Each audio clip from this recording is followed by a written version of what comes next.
రాజధాని అమరావతి జెట్ స్పీడ్తో దూసుకుపోతోంది. కూటమి పాలనలో నిర్మాణం పనులు ఊపందుకున్నాయి. అటు అమరావతిలో రెండో విడత భూ సమీకరణ కోసం ప్రభుత్వం చర్యలు చేపట్టింది. దీనికి రైతులు సంసిద్ధత వ్యక్తం చేస్తున్నారు. మరోవైపు అమరావతి ఔటర్ రింగ్ రోడ్డును 140 మీటర్ల వెడల్పుతో చేపట్టేందుకు కేంద్రం కూడా ఆమోదం తెలిపింది.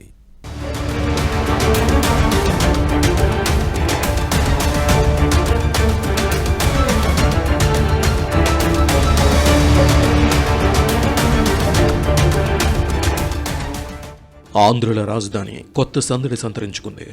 ఏపీలో కూటమి ప్రభుత్వం కొలువుతీరిన తర్వాత అమరావతి పూర్వ వైభవంతో కళకళలాడుతోంది. గత టీడీపీ ప్రభుత్వ హయాంలో కనిపించిన సందడి మళ్లీ మొదలైంది. 2019 ప్రథమార్థం వరకు రేయింబవళ్లు, విద్యుత్ దీపాల వెలుగుల మధ్య యుద్ధ ప్రాతిపదికన సాగిన పనులు ఆ తర్వాత వైఎస్ఆర్సీపీ ప్రభుత్వం రాకతో ఎక్కడికక్కడే నిలిచిపోయాయి. కూటమి ప్రభుత్వం రాకతో జవసత్వాలు సంతరించుకున్న అమరావతి పునర్నిర్మాణ పనులకు మే నెలలో ప్రధాని మోదీ శంకుస్థాపన చేయడంతో జెట్ స్పీడ్తో పనులు ఊపందుకున్నాయి. రేయింబవళ్లు బవల్లో అని తేడా లేకుండా కార్మికులు, అధికారులు పనుల్లో నిమగ్నమవుతున్నారు. ఈ క్రమంలోనే అమరావతి కోసం రెండో విడత భూ సమీకరణకు ప్రభుత్వం కసరత్తు మొదలెట్టింది. ప్రధానంగా విమానాశ్రయం, రైల్వే లైన్లతో పాటు కీలకమైన ప్రాజెక్టులకు అదనంగా భూమి అవసరం కావడంతో మరోసారి సమీకరణ వైపు ప్రభుత్వం మొగ్గు చూపింది. తాడికొండ, అమరావతి, పెదకూరపాడు మండలాల పరిధిలో భూ సమీకరణ చేయాలని నిర్ణయించింది. తాడికొండ మండల పరిధిలో గ్రామ సభలు నిర్వహించారు. రాజధానిలో భూ అవసరాల గురించి, రైతులకిచ్చే కౌలు, ప్యాకేజీ, పంటల పరిహారం, గ్రామ కంఠాల పరిధి, రైతుల వ్యవసాయ లోన్లు, రైతు కూలీల పెన్షన్ల వంటి అంశాలను ప్రజలకు అధికారులు వివరించారు. ఆ తర్వాత రైతుల నుంచి అభిప్రాయాలు తీసుకున్నారు.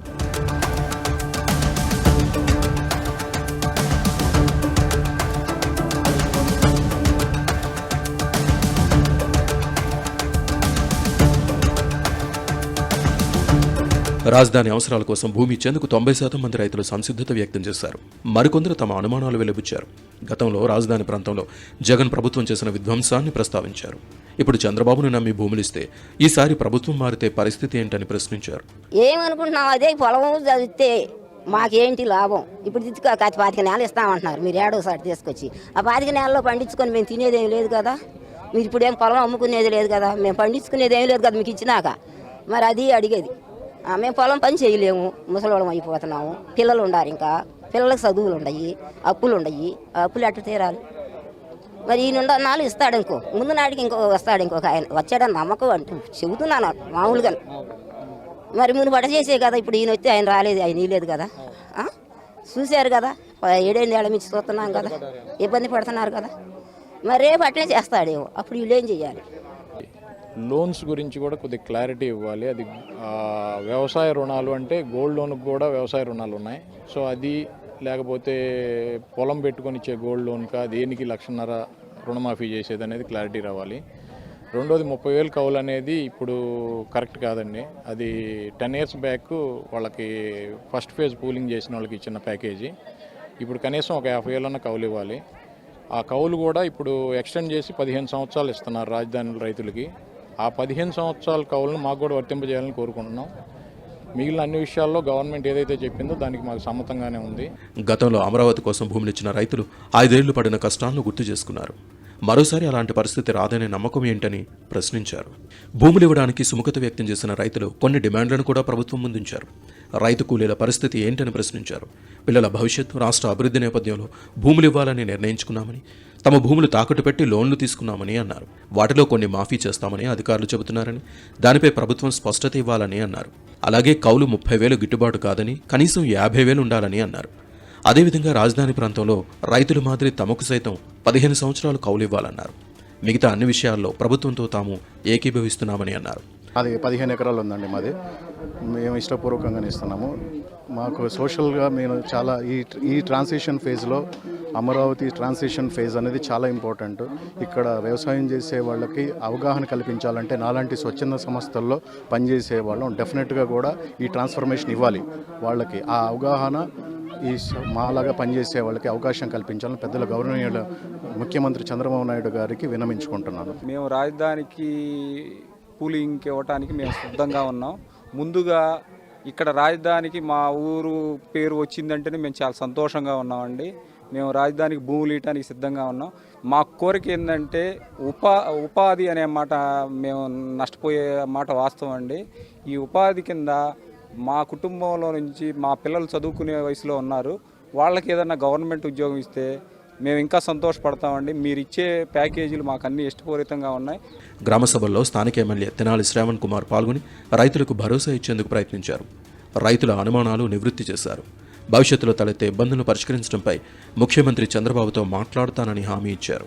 కాగా రాజధాని అమరావతికి సంబంధించిన రెండో దశ ప్రాజెక్టుకు దాదాపు 45,000 ఎకరాలను భూ సమీకరణలో భాగంగా తీసుకోనున్నట్లు ఇప్పటికే మంత్రి నారాయణ తెలిపారు. 38,000 ఎకరాలు ఇచ్చేందుకు ఇప్పటికే రైతులు అంగీకరించినట్లు కూడా తెలిపారు. కొత్తగా సమీకరణ చేసిన భూమిని అంతర్జాతీయ విమానాశ్రయం, క్రీడానగరం, స్మార్ట్ ఇండస్ట్రీస్ కోసం వినియోగిస్తామని అన్నారు. ఇప్పటికే అనేక సంస్థలు భూమి కేటాయింపులు జరిగినాయి, వాళ్ళ పనులు కూడా ప్రారంభించారు. ఇప్పుడున్న పరిస్థితుల్లో ఇంతకుముందు ప్రభుత్వం దగ్గర ఉన్న భూమి సరిపోయే పరిస్థితి లేదు. కొత్త ప్రాజెక్ట్స్ వస్తున్నాయి, కొత్త కంపెనీలు వస్తున్నాయి, ఒక ఎయిర్పోర్ట్ నిర్మాణానికి కూడా అడుగులు పడుతున్నాయి. అదేవిధంగా క్వాంటమ్ వ్యాలీ కానీ లేదా స్పోర్ట్స్ సిటీ కానీ ఇటువంటి కొత్త నిర్మాణాల కోసం భూమి సేకరించాల్సిన బాధ్యత ఉంది. అందుచేత ఫేజ్ 2 భూ సమీకరణ జరుగుతూ ఉంది. అందులో తాడికొండ మండలం క్రియాశీలకంగా ఉంది. దాదాపు 6 గ్రామాల్లో ఇప్పుడు ల్యాండ్ పూలింగ్కి సంబంధించిన గ్రామ సభలు నిర్వహించడం జరిగింది. ఎక్కువ శాతం సంతృప్తిగా ఉన్నారు. కొంతమందికి అనుమానాలు ఉన్నాయి. అనుమానాలు తీర్చుకుంటూ వారికి ఏదైనా చేయాలి, వాళ్ళకి ఏదైనా వారి అభిప్రాయాలు ఉంటే ముఖ్యమంత్రి గారి దృష్టికి తీసుకెళ్లి ఇది సానుకూలం చేస్తానికి ఉద్దేశంతో ఈ గ్రామ సభలు నిర్వహించడం జరిగింది. తొలి దశలో 217 చదరపు కిలోమీటర్ల పరిధిలో భూ సమీకరణకు అనుసరించిన నిబంధనలే రెండో దశకు సైతం వర్తింపజేస్తామని స్పష్టం చేశారు. మరోవైపు అమరావతికి మరో మణిహారం సొబగులద్దనుంది. అమరావతి ఔటర్ రింగ్ రోడ్ను 140 మీటర్ల వెడల్పుతో చేపట్టేందుకు కేంద్ర ప్రభుత్వం ఆమోదం తెలిపింది. గతంలో 70 మీటర్ల వెడల్పుతో 189 కిలోమీటర్లు ఓఆర్ఆర్ నిర్మాణానికి అంగీకారం తెలపగా ఇది సరిపోదంటూ సీఎం చంద్రబాబు నాయుడు కేంద్రంపై తీవ్రస్థాయిలో ఒత్తిడి తెచ్చారు. దీంతో కేంద్రం 140 మీటర్ల వెడల్పుకు అంగీకరించింది. మార్చి 5న ఢిల్లీలో జరిగిన సమావేశంలో సీఎం చంద్రబాబు, కేంద్ర రవాణా, జాతీయ రహదారుల మంత్రి నితిన్ గడ్కరీ ఓఆర్ఆర్తో పాటు రాష్ట్రంలోని అనేక జాతీయ రహదారుల ప్రాజెక్టులపై కీలక నిర్ణయాలు తీసుకున్నారు. వీటిని మినిట్స్ రూపంలో పేర్కొంటూ అధికారికంగా వివరాలను గురువారం ఇక్కడి అధికారులకు వచ్చాయి. మొత్తానికి జగన్ పాలనలో 5 ఏళ్లు నిర్లక్ష్యపు నీడలో కునారిల్లిన అమరావతి ఇప్పుడు జెట్ స్పీడ్తో పరుగులు పెడుతూ సగర్వంగా తలెత్తుకుంటుందని ఏపీ ప్రజలు ఆనందం వ్యక్తం చేస్తున్నారు.